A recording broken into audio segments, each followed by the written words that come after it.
Welcome, everyone. I'm Marissa Nelson, Director of Communications here at RhythmOne. Thanks for joining our webinar, Deep Dive into CPG Influencer Marketing, Agency Experts Reveal All.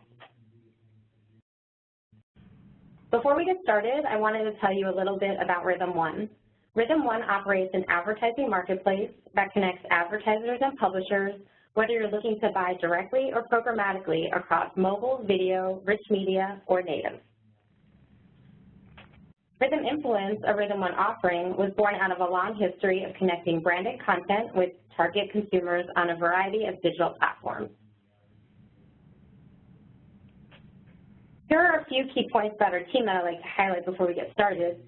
Our industry experts have both agency and digital media backgrounds. They also have a deep expertise working with premium and national consumer brands, expertise in a wide range of advertiser and brand categories, and a proven track record of delivering measurable results.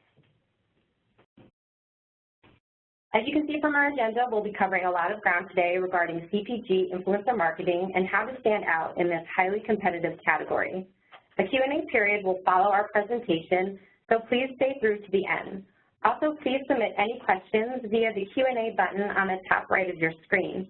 We'll also be live tweeting during the webinar using the handle @RhythmOneUS, so please join in the conversation.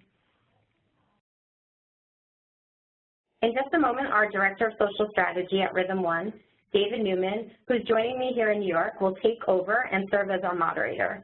David has been featured on CNBC, Fox News, and Wall Street Journal discussing social media analytics and trends, and has a regular blog featured on our RhythmOne website, What's New in Social.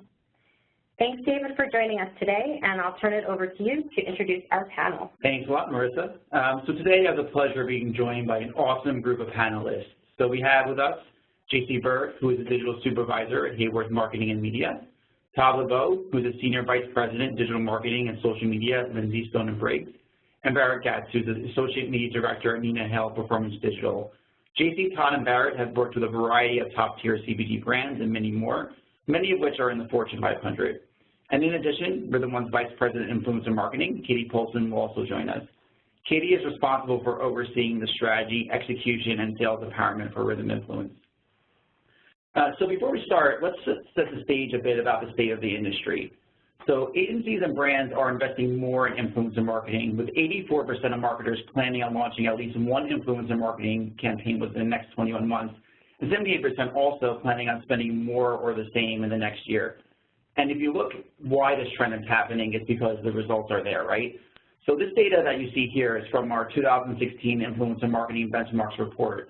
CPG brands saw a lot of great results around influencer marketing in 2016. So for example, for every dollar spent, they saw an earned media value of $14.44, an average engagement rate of over 2.3%, and average cost per engagement of around 70 cents. Additionally, when you look at some social media listening trends, there was major lifts around not only brand conversations, but also positive sentiment as well. We've been seeing influencer marketing as an extremely effective channel for both quantitative and qualitative metrics, which a panel will speak about a little bit more as we dive into the webinar today. So guys, let's dive right into it. For those of you that are on the call, if you're not sure who's speaking at any given time, refer to the top right corner of the WebEx application, except for me. I'm not Marissa Nelson, obviously, but for everybody else that's speaking, we'll give you an idea of who's speaking at any given time. So let's focus on the challenges first. So guys, cutting through the clutter and being able to speak to consumers is an ongoing challenge many brands face, right? So what would you say are some of the challenges CPG brands have reaching their target market? Yeah, I can jump in there. I think one of the things is kind of generating a quality of awareness. So obviously, there's a number of tactics and channels that we tap into to generate awareness on digital, whether it's paid social media, display, video, but what do those impressions and views really provide? And while targeting has become a lot more sophisticated over the last couple of years, influencer marketing really allows you to tap into unique markets in a very creative and unique way that provides a greater impact than, say, a traditional media channel. That's a great point, Barrett. Yeah, piggybacking off of what Barrett's saying is, you know, I think sometimes we see with CPGs that they want to focus on moms as the primary target for campaigns, which is, of course, really relevant. But I think what's great about influencer campaigns is that they're able to reach that audience outside of what your core target is. You know, that audience that's still relevant. Oftentimes that means the creative and the media that you're getting for a campaign are focused to moms, but with influencers, since they're creating the content and have that built-in passionate audience, you can use influencers to easily, effectively, and efficiently connect your product to audiences outside of your core target without having to ask the brand for different creative messages to, you know, to reach those people outside of the core. And then another challenge I think CPGs face in reaching their target, specifically online, is many consumers don't visit CPG websites no matter how much they like the brand, since it's a category that's still primarily bought through retailers and not brand direct with things like e-commerce. So what I think is great about influencers and reaching the audience is they can create a robust brand experience that connects with the target audience but doesn't rely on the brand's owned and operated digital channels. Yeah, so those are some great points, Barrett and Jacey, and I know you both talked about this a bit in regards to reaching niche audiences and driving awareness, but can you dive a little bit deeper into how influencer marketing helps solve some of these challenges you talked about? Yeah, so I think really one of the core values that influencer marketing provides is an enhanced element of credibility and authenticity in reaching prospects for your brand. So I talked about kind of that quality of awareness that's being generated. So what is the degree that those impressions and engagement provide your bottom line? And because content is being produced on behalf of the brand via someone who has an established pedigree or credibility within a given category or topic area, that message, that content has more meaning and more impact with those consumers that will likely produce more brand advocates after the fact. Yeah, I definitely have to agree with Barrett. That whole thing around authenticity and credibility is a huge benefit of running with influencer campaigns. You know, one thing I oftentimes see my clients struggle with is content development, especially for things like their social channels where consumers are expecting a more genuine conversation and not branded messages thrown at them. So influencers are a great way not only to reach your target audience, but to get compelling content that still has that strong brand impression, but doesn't feel too salesy, feels more real, more credible, more authentic. Yeah, I'll jump in as well. So this is Katie Paulsen from the RhythmOne side. You know, I think the other thing to think about is it's a crowded digital space, right? There's all sorts of ads being thrown at people. There's a bit of banner blindness at this point. In influencer marketing, really, it gets brands into environments where people are actually seeking out suggestions, right? They're seeking out recipe, you know, content. They're seeking out cooking tips, you know, how to host Thanksgiving dinner, whatever it might be. But those environments, just, you know, placement within those allow you to really connect with the potential target better. That's great. So all great points that you guys had. So as you all know, an influencer campaign isn't as simple as handing a product to an influencer and having them write a review, right? There's a lot that goes into developing a campaign strategy. Can you guys provide some of your key considerations when developing an influencer marketing strategy? Yeah, this is Barrett. I can hop in there. I think one of the things that we like to take a look at is content strategy. So we do a lot of that with our clients, building content frameworks that have established pillars and themes that ladder up to sort of broader business goals. So are there opportunities to align there with content being produced from influencers, while also having a very large emphasis on making sure that they have the flexibility and freedom to create that content using their unique voice, which is really the inherent value. There's a lot of logistical and timing aspects that need to be highly considered when rolling out an influencer campaign. So is there precise seasonality in which the content needs to be in market so it has the greatest impact? Also getting the actual products in hand to influencers in order for them to actually create the content. So if they need to buy it on a website or whatever it is, ensuring that they have all of the product information and actual assets themselves in order to create the content. Also, one last thing is just being transparent about what to expect with clients.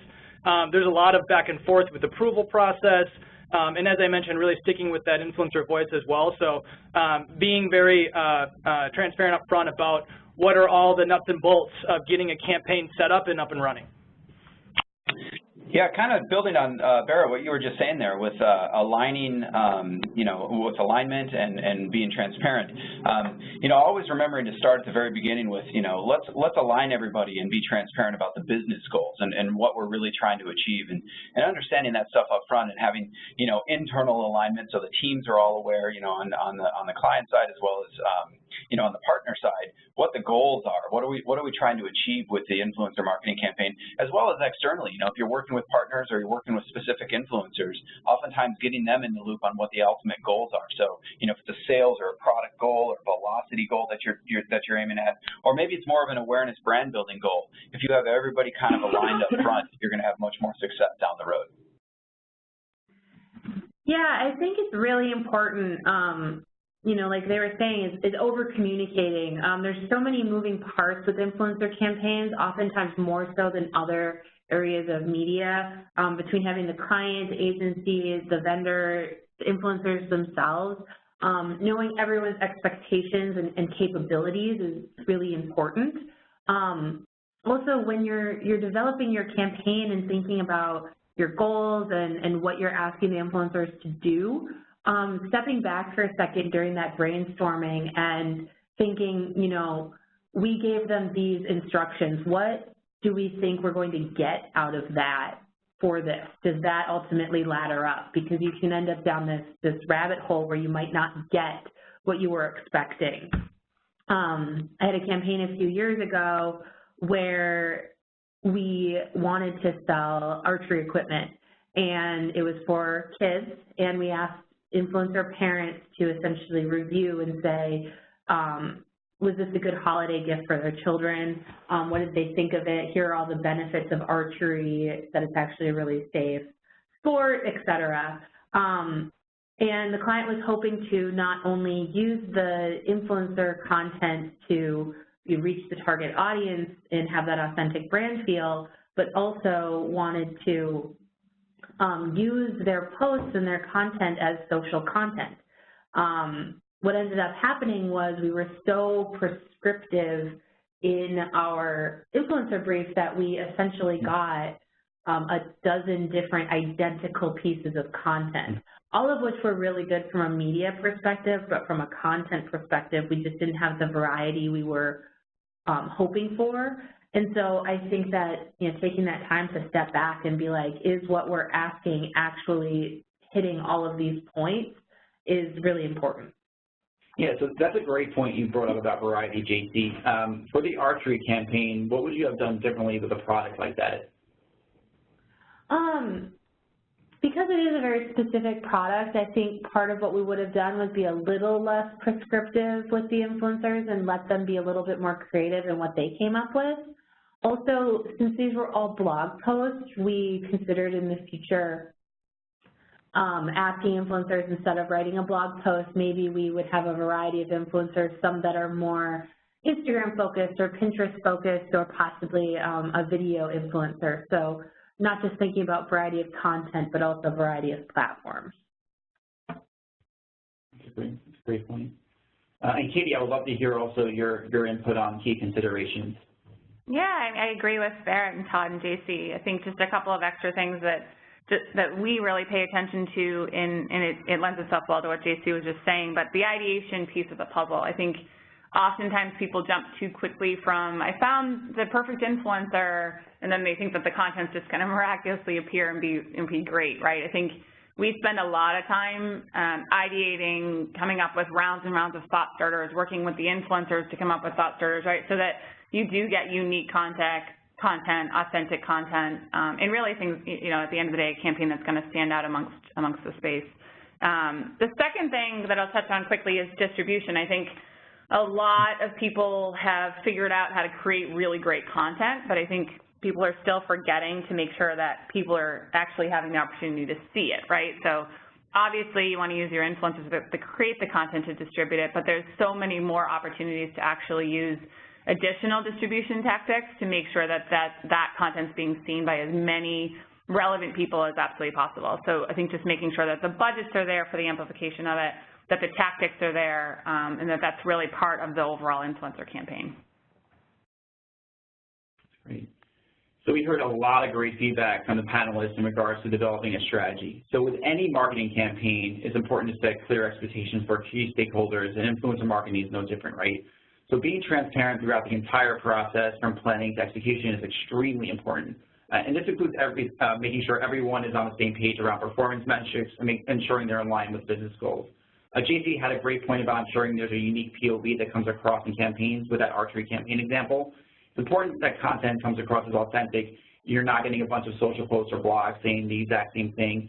And as Katie mentioned, it's important to have a plan around distribution. This is such an effective way in driving more results while also extending the shelf life of organic content.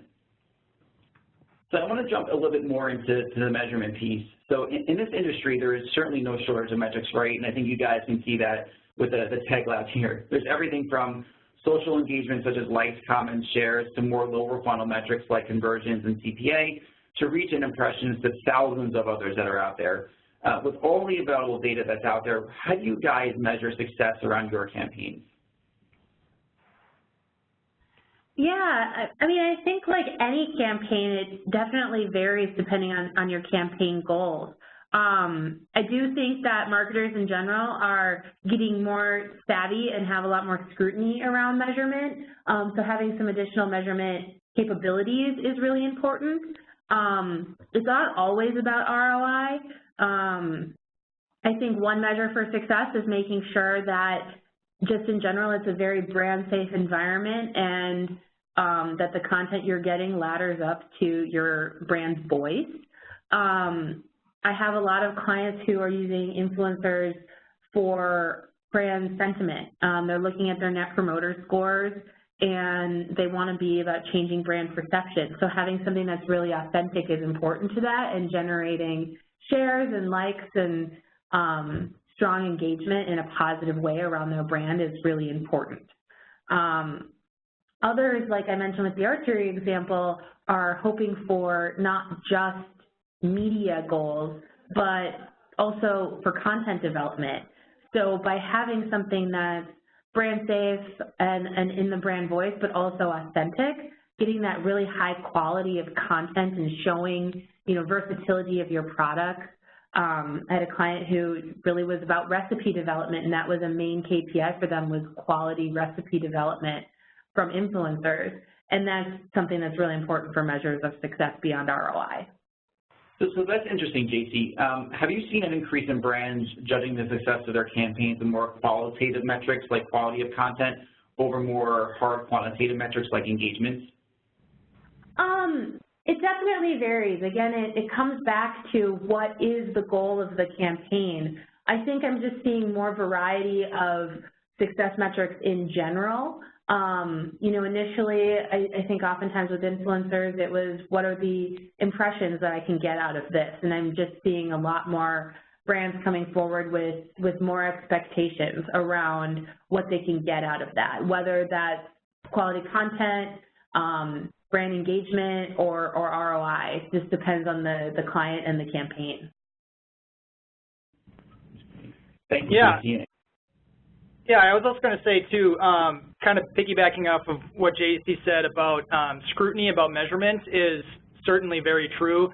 And now even, you know, in past, we'd provide reporting and metrics during any sort of, wrap-up report, where now sort of the defined measurement approach needs to be solidified and agreed upon with the client before the campaign can even be launched, so everyone knows exactly what those metrics of success are.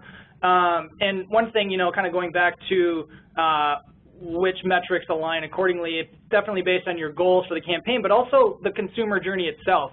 So influencer marketing is something that shouldn't be treated the same as something like paid search, because you're probably producing new awareness for people that haven't heard of your brand. So you can't measure the same way in terms of hard conversion metrics because it's not apples to apples. Also, one thing that we found helpful is any sort of additional benchmarks that can provide context in evaluating performance, whether that's industry benchmarks provided by RhythmOne or another partner, or historical benchmarks if you've done a previous influencer marketing campaign and you're looking at metrics like engagement rate, what was the fluctuation there? Lastly, one of the things that we also like to take a look at is, and this kind of speaks to that consumer journey bit, is cross-channel impact.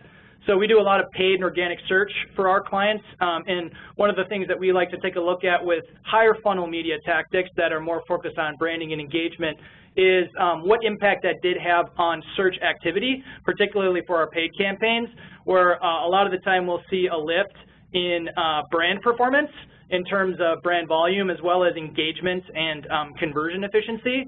So that kind of speaks to the quality of awareness that I mentioned that's being generated on behalf of the influencer program, where people that are searching are more qualified, and that's positively benefiting our paid search approach. Yeah, I think just to piggyback on top of all of that, I think it's come a long way. It's exciting to see how many different ways we actually can measure influencer marketing at this point. Here at RhythmOne, we've rooted ourselves in earned media value for years, and we'll continue to do that. I think that's based on really the engagements that the content's driving. We're putting dollar amounts against each of those different engagements. That obviously varies depending on new platforms that are being released or taken away or whatever it might be. But that's something that I think at the end of the day we really want to see engagements from consumers that are reading and interacting with the content.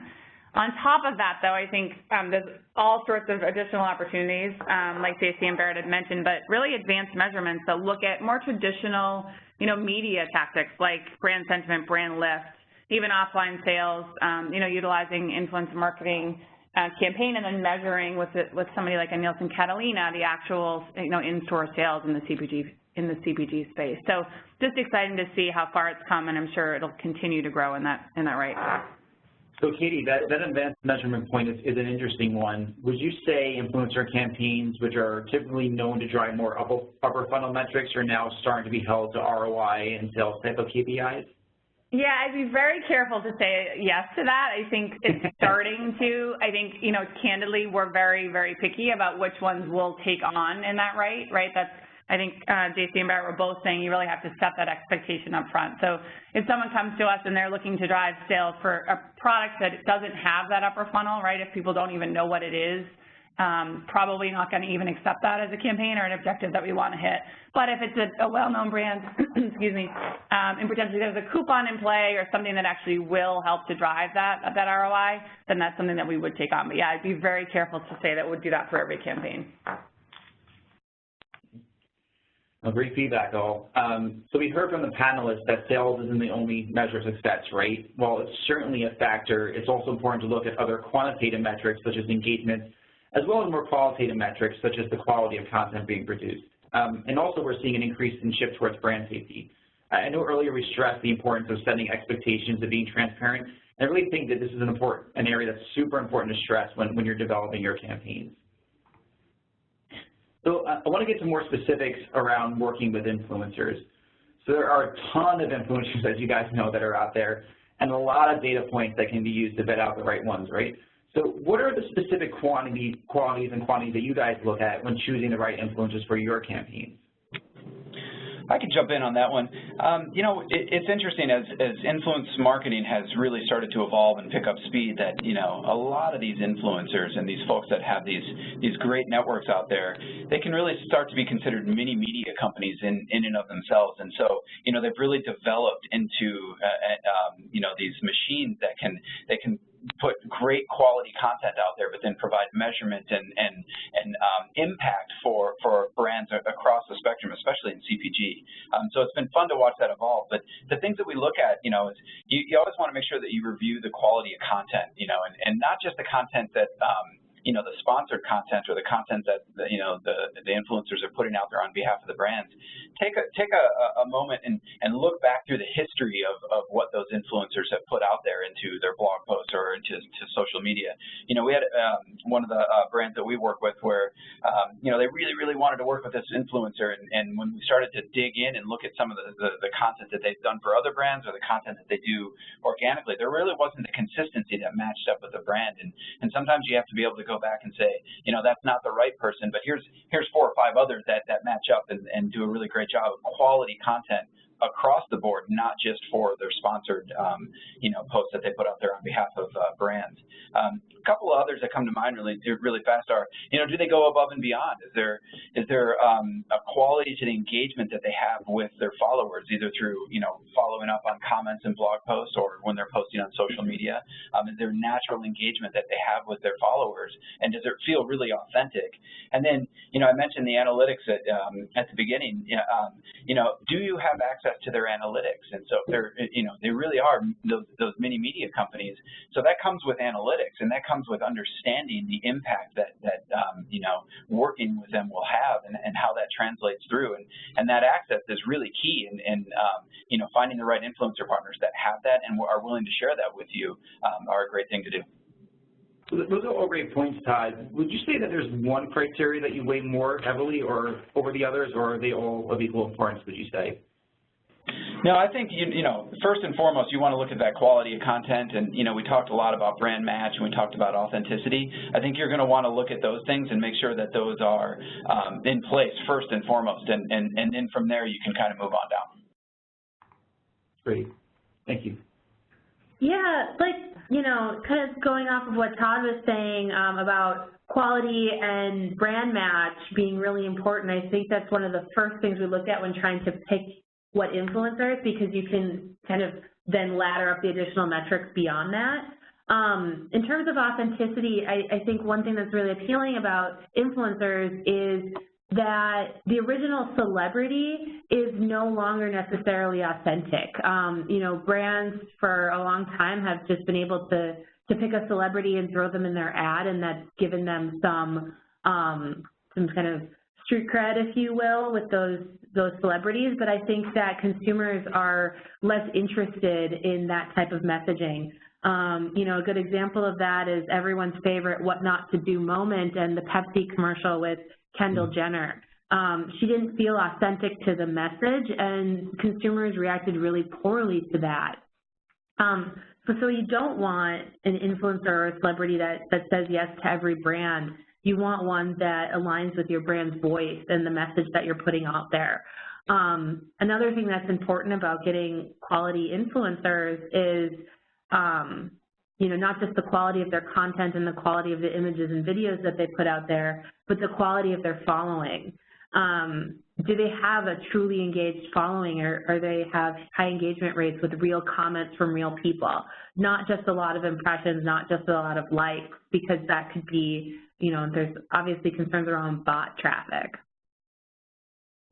Yeah, so Jacey, that's an interesting point around the bot traffic piece. Is it fair to say that you wouldn't use an influencer with a high amount of followers and a low engagement rate because of the concern around fake followers?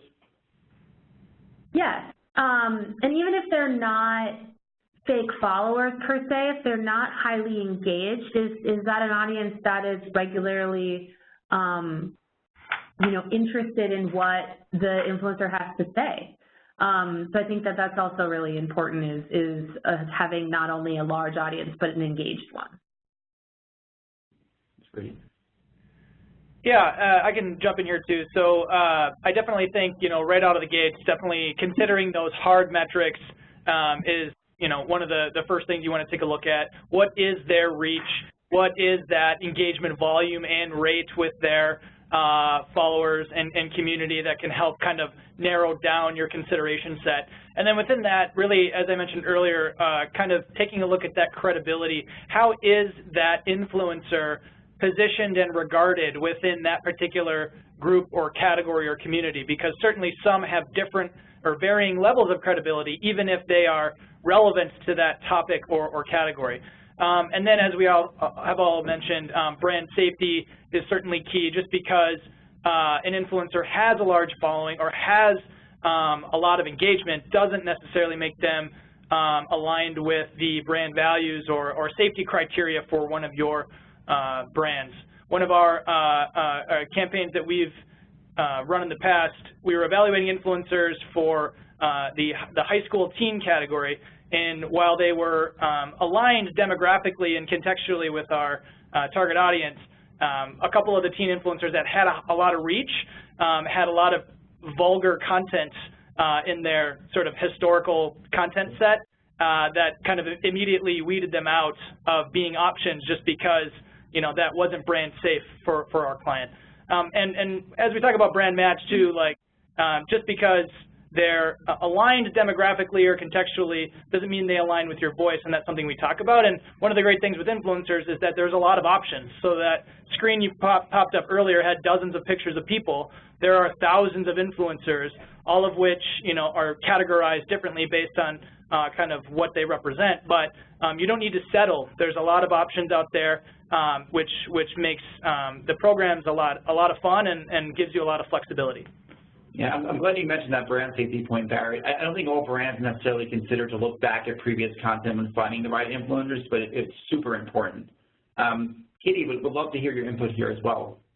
Yeah, I think, you know, coming from someone who's executing campaigns on the behalf of a brand, I think as we're trying to find the right influencer for a brand, we ask the questions up front to them, you know, who are you really looking to partner with, right? Are you interested in being in the celebrity space? Is it more about, you know, a micro-influencer? Is it YouTuber, Instagrammer? Is it really asking those questions? What's the minimum reach that you need?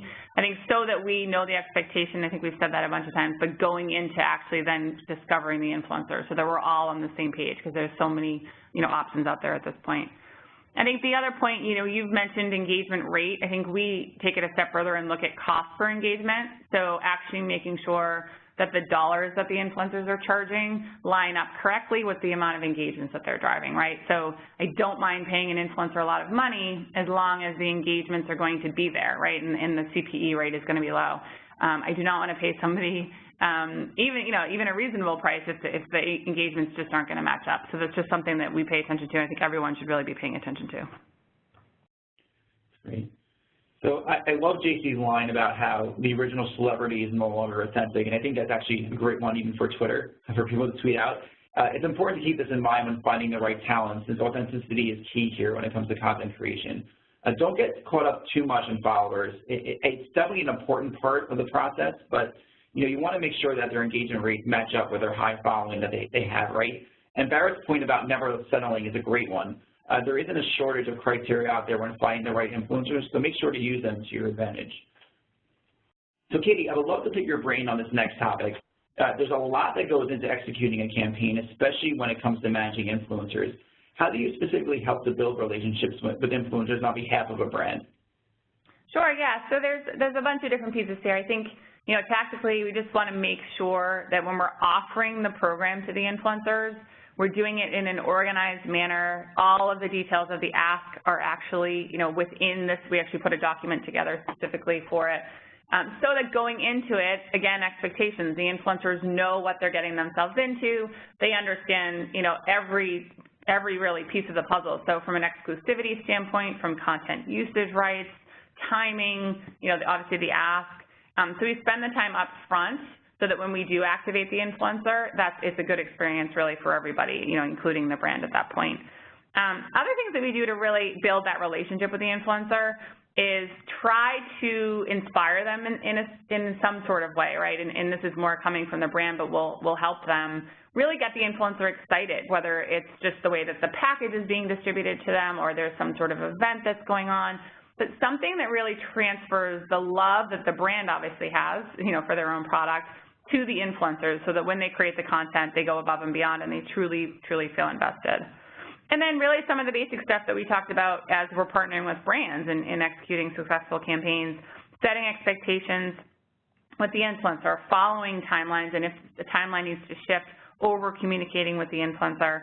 I think, again, it's a lot of the same things that we would do with the brand we want to do on the influencer side as well, because they are a brand themselves.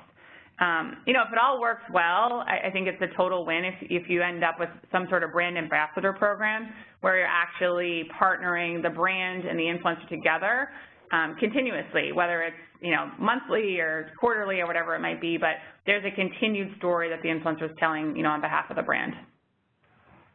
These are all excellent points, Katie. Setting and managing expectations have been stressed on the brand side, but it's equally important when it comes to managing influencers, right? Keeping an ongoing dialogue, sticking to timelines, and over-communicating is key in making sure everyone's on the same page with the campaign and coming up with some awesome creative ideas. So speaking of creative, let's jump into the conversation around developing some awesome creative. So creating content that stands out is no easy task, right? Users are seeing thousands of pieces of content from friends, family, and brands in their social feeds on a daily basis. Can you guys talk about some unique ways to cut through the clutter and have your content stand out with CPG Influencer Marketing? Barrett, starting with you, I know you have a great example here for Purina.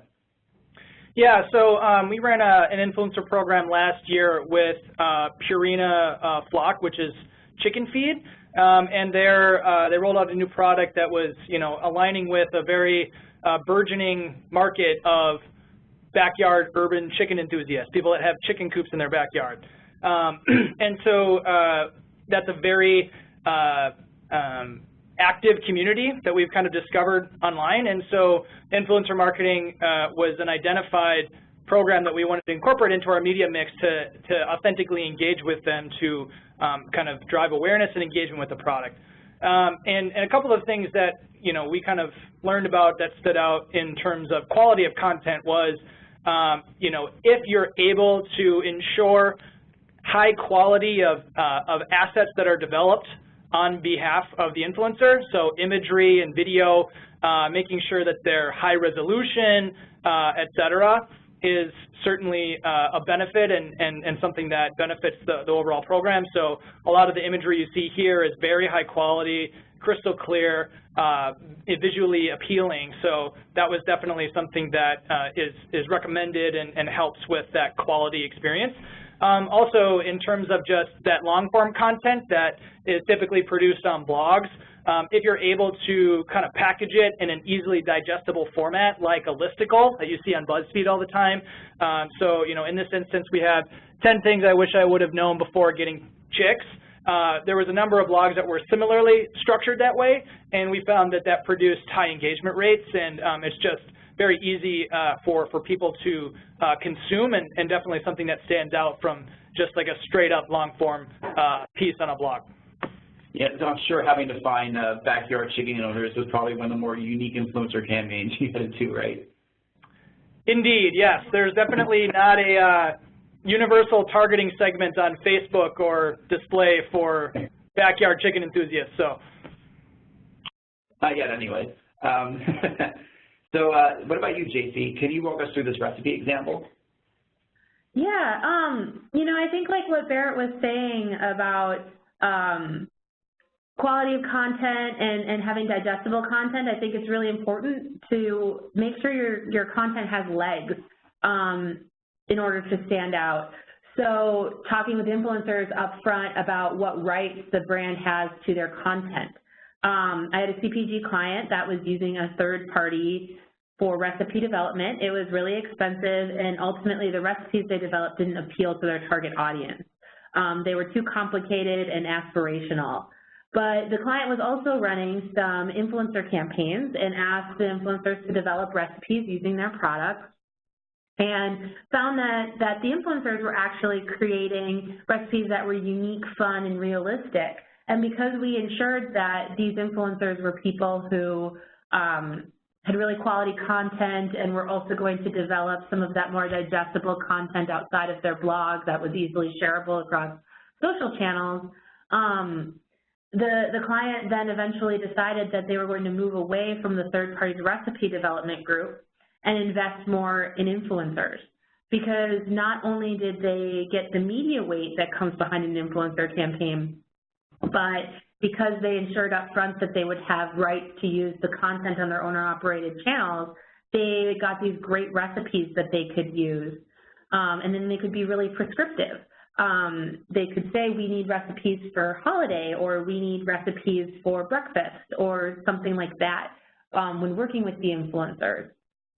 So it's something I encourage every client to do, is make sure that you're able to take full advantage of the content that influencers are creating, and then taking it and boosting it on the brand social and digital channels. Another thing that we often do to ensure that content stands out and has those additional legs is incorporating things like a contest. You know, encouraging consumers to share and comment on influencers' posts will, you know, expand the reach beyond what the influencers can get through their own target audiences. That's great. Thanks, Jacey. And Todd, I know you also have a great example here related to a global battery brand.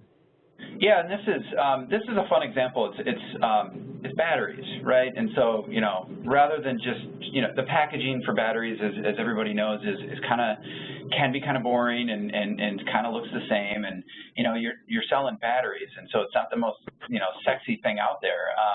And so the unique challenge there and the opportunity is really to kind of help brands kind of, sometimes they have to understand that it's okay to let go to stand out within influence marketing, within social media. And so, you know, rather than just, you know, we could have come in and said, hey, you know, we've got this really great battery brand, and here's the packaging, and make sure you create some content that has the packaging in it and a logo, and then we're good to go. And you see a lot of that content out there, and a lot of brands, you know, they'll settle for that. But I think, you know, the folks that are doing it really well are taking the time to work with the influencer and coming up with really unique ideas that really stand out there. And sometimes that means the brand has to let go of that control a little bit, and just a little bit, in order to get what they're looking for. And so in this case, this was you know, we wanted to go after some DIYers. It's kind of an interesting place to play for batteries, and the way that, you know, there's a whole makers movement. There's a lot of people out there that are doing really unique things with a DIY and making things out of other things. And so this influencer had this really great idea that we co-created with them around, you know, what if we actually created something, and this was a holiday campaign, you know, what if we created something that allowed us to show the benefit of the batteries without that being the primary focus of what the content was about. And, you know, this is a step-by-step, you know, how do you build this lighted board with, you know, this really great, you know, the really great illustrative art, and you know, and how do you do it yourself for really inexpensive, and then how do you make the light so that, you know, there's not, you don't have to plug it in, it's just a battery pack that you put in there.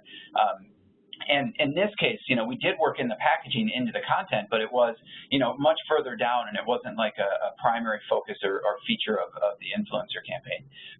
When you're able to co-create, and when you're able to let go a little bit and work together, I think you can create really amazing content out there. And in this case, ton of engagement, and it was really, really authentic.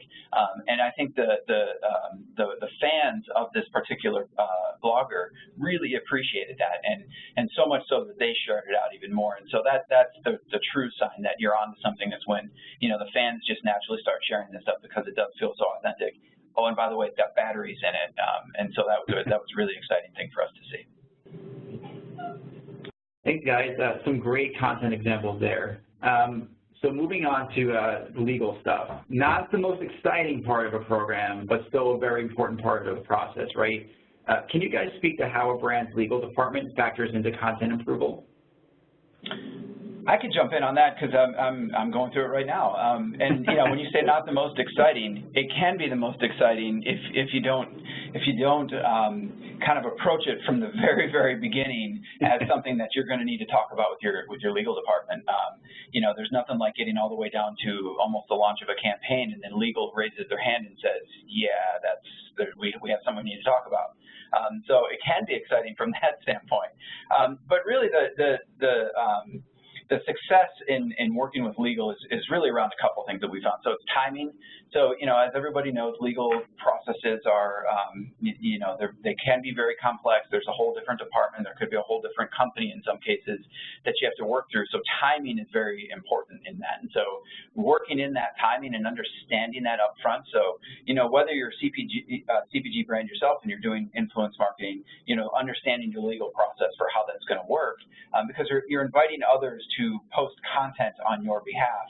There's some things you need to talk about with your legal team on that. Or if you're an agency working with CPG brands, understanding that process and helping them guide through that process and understand what that timing looks like is critical. And the second piece is education. Legal departments, let's face it, most of them aren't really up to speed with what influence marketing looks like and what the trends are and what, the FTC regulations are and all that.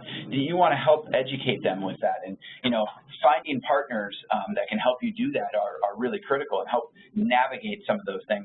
And then, the more practice you get, the more efficient you're going to get at launching more and more influencer programs. So, again, timing and education are going to be the things that you're going to want to really focus on up front, as far up front as possible, so that you don't get caught by surprise down the road. Yeah, I think this is Katie. Just to affirm that, I think we'd much prefer, like you said, the legal team to be involved up front and not, halfway through the campaign. So we welcome it. We certainly the only thing you have to do is work it into the timeline, right? If there's another round of revisions that has to come through or approvals that have to go through, we'll work with the team and say, okay, how long do you foresee this is going to happen? Maybe tack on a couple buffer days. But we're happy to include it as long as, we just work it into the timeline up front. Great. So let's dive a little bit into some of the changes that have taken place in the industry and where the industry is heading. So this is an industry that changes by the minute, and you can argue even by the second, right? From your standpoint, what has been the evolution of content creation within the influencer marketing space over the last couple of years?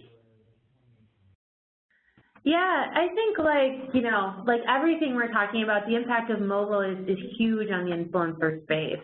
More and more, that's consumers' primary screen that they're looking at any given moment of the day. There's a lot of co-viewing going on with other things, and especially in the social sphere, which is where a lot of influencer content lives. YouTube, Pinterest, Instagram, Facebook, people are primarily viewing that content on their mobile devices when they're on the go. So I think it's really important that, when thinking that way, knowing that blogs are still great, but blog posts alone aren't enough anymore. You need to be able to expand to those platforms that people are consuming most often and have content that can live there authentically and natively. I also think it's really important when you're considering a video campaign with influencers, because people are on mobile devices more so and more likely to be in a situation where they may not want to incorporate sound, that making sure influencers are doing things like incorporating captions into their video is something that can be digested without sound. So Jacey, with that mobile point, would you say that you're not even focusing on desktop anymore when it comes to influencer campaigns? Yeah, I think in general we just want to make sure that we're thinking mobile first. Not that something is can't be digestible or doesn't work on desktop, but that it definitely works on mobile. With the exception of a few categories, if you are thinking of something that really only works on desktop, just ensuring that that's where your audience is and that that's how they're, going to be consuming that content. But in general, yes, ensuring that mobile first. Great. One thing kind of piggybacking off of what Jacey was just saying that jumping in there, when I think about quality versus quantity and mobile playing such a huge role in that, and when you think about the quality of the content that needs to be put out there, it used to be quantity was the thing, right? How many posts can I get out there? How many blog posts can I get, pushed out there, and the benefits of that. And, the real micro-influencer gold is really not in that quantity anymore, it's in that quality. And, you know, not only is the content rich and engaging and, you know, beautiful to look at, but it's also optimized in a way that is how you're consuming that content. And that is so important, and it's such a great point because, you know, you think about somebody just kind of flipping through content with their thumb on their phone, it's that really great quality content that is mobile optimized, that is going to fit seamlessly into that experience, that is going to be the content that is going to be the most engaging and it's going to be the stuff that wins. Yeah, also I think too, as of 2017, there's just such a diversity of options, of media types within social specifically. So, you know, as Jacey alluded to, like blog posts aren't enough anymore, and even just straight up static social content isn't enough anymore on Facebook or Instagram. So there's Snapchat filters, there's Instagram stories, there's Boomerang.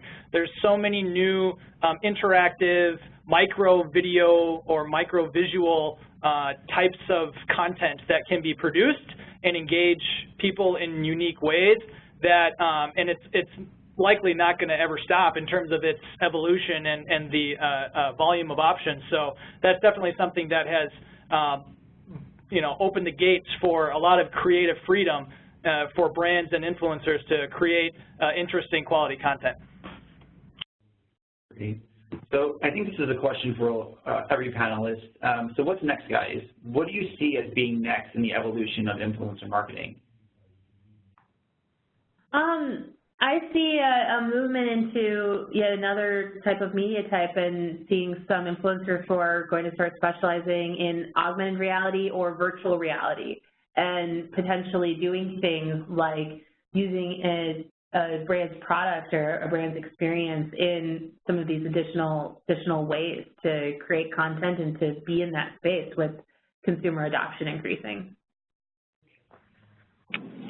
Yeah, I see for the future, I see things moving to more, you know, there's going to be a lot more self-service platforms that end up coming out onto the market, and you know, that's great because there'll be a lot more folks that have access to influencers, but I think there's still going to be the need there for connecting with, you know, all of the details behind the scenes that we talked about here. So, you know, help with understanding how to make things brand safe, how to make things, you know, get through legal, how to make sure that you're getting measurement and analytics the right way.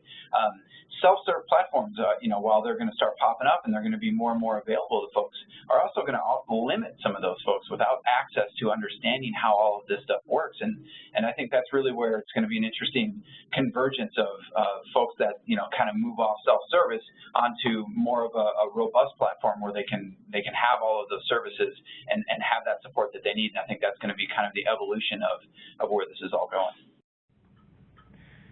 Yeah, just to add on there, a couple things I'd like to mention. First is a much more mainstream use of live video. So really over the last, you know, 12, 18 months, live video has, you know, exploded onto the scene, mostly driven by Facebook Live. So, you know, a much more streamlined and baked in utilization of that media type within influencer programs across Facebook, Instagram, and even YouTube Live, I think is definitely something that will be seen more and more. Also, kind of this evolution into social commerce. So, you know, we've seen Facebook shopping, Instagram shopping, Pinterest buyable pins. There's this shopping element and e-commerce element that's being baked into the sort of native experience with organic social content that I think will continue to become more accessible and sophisticated so that influencers can utilize that functionality eventually in creating and distributing content on behalf of brands.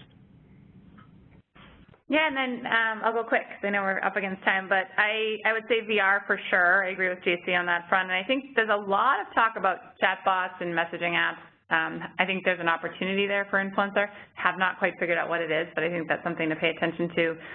Snapchat, I think there's a lot more to come there. I think they have all sorts of tricks up their sleeves that'll become more and more relevant in the influencer space. And then I think I'm just really excited, I think, because it's so crowded and because so many people have really gotten excited about influencer marketing. I think everyone's going to have to raise the bar and create really great content to stand out. So we're excited to just sort of see the overall industry really grow and thrive. Thanks, guys. Some exciting stuff ahead, it looks like.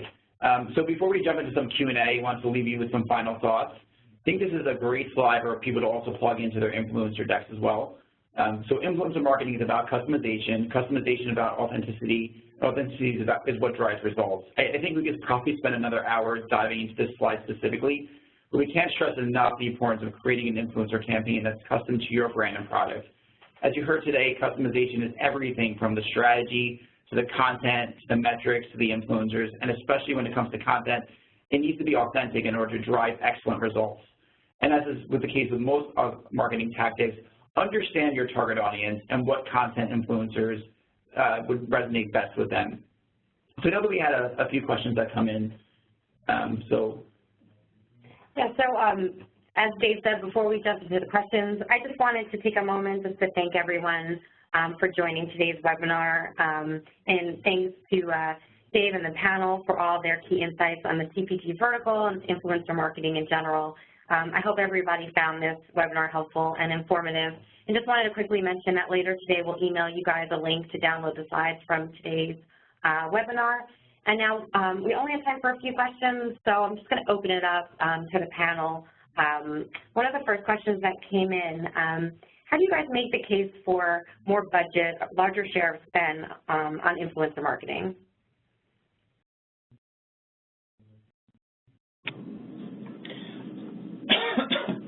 I can jump in there. You know, one of the ways that we make the case, and you know, generally this is a great way to do it, is to go in and say, here's other examples. Here's examples of folks within CPG. Here's examples of you know, ways that we've had success with influencer marketing, or ways that these brands have seen success with influencer marketing. I think really understanding and arming yourself with those case studies and examples is a great way to go in and say, look, we need a little bit of extra money. We want to try this influencer program, or we had past success with this influencer program, and we want to build on that and kind of move into the future with, you know, an additional amount to put into the program. Yeah, I think I think that's really a valuable argument. If you showcase to your client that, you know, key competitors are tapping into this space and utilizing these programs, it's definitely a valid argument to ensure that they are staying up to speed with where their competitive set is in terms of their digital marketing tactics and approach. I also think it's just, again, really it goes back to that aligning with business goals and showcasing where this program and this content is going to contribute value to the consumer journey. So, you know, within that realm of the upper funnel, generating awareness, facilitating engagement, once, you know, you guys are able to, you know, develop measurement sophistication that can allow for online to offline attribution, then we can, you know, go from there. But until then, I think really setting that expectation of generating quality awareness within the consumer journey, and then all the other channels, you know, take care of the rest is definitely a good argument and thing to bring up with clients. Awesome. Thanks, Barrett. Thanks, Todd. Another question came in, probably not for Katie, but you guys talked about evaluating influencers. But what criteria do you guys use to evaluate influencer marketing partners?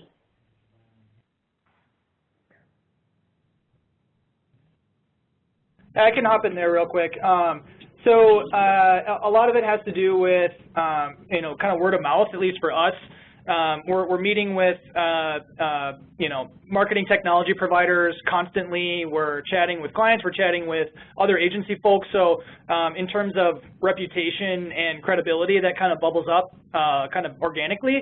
There's also a number of platforms online where you can understand which providers do what and what unique capabilities they have. There's a site called industryindex.com that I use at a high level to understand what marketing technology companies offer and how they are kind of positioned in the space. Also, third-party research tools like Gartner or Forrester typically roll out reports that evaluate partners and which ones kind of align best with whatever your needs and goals are for a program. Yeah, I think just a real quick to build on what Barrett just said is one of the best ways that we found to evaluate platforms is to, you know, he mentioned word of mouth. That's we found to be the most effective way, and we'll actually reach out to folks, and so, you know, we'll look at, you know, brands that are out there and what kinds of or agencies that are out there and what kinds of programs they're running, and then, you know, just ask them, reach out to the marketing folks and be like, hey, I'm just wondering, you know, it looks like you use an influencer program. Who did you use? And we'll make connections that way. And plus we get the real life, you know, ratings and reviews, so to speak, and start the conversation there. And that, you know, word of mouth is absolutely key for evaluating folks like this. Excellent. Thanks again, Barrett and Todd. So unfortunately, you know, we're at time. I wanted to let you guys know if there's any other questions that you have, you can email us at events@rhythmone.com, and we'd be happy to get back to you. And also, if you want to learn more about Rhythm Influence, you can visit us at rhythminfluence.com. Just want to say thanks again to Dave and the panels for today's webinar, and thanks for everyone for joining.